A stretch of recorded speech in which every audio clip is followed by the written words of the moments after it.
provision is made for easy setting of different parameters. This is used to keep the welding on or off.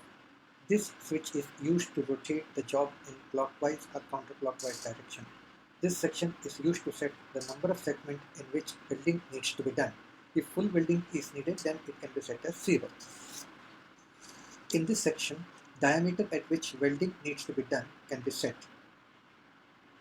Here, you can set overlap required when full welding is done. Here, you can set the angle of segment for which welding is needed. Here, welding speed can be set. Once all the parameters are set, job can be loaded and welding can be started. For this job, we have defined 2 segments with each welding segment of 90 degrees.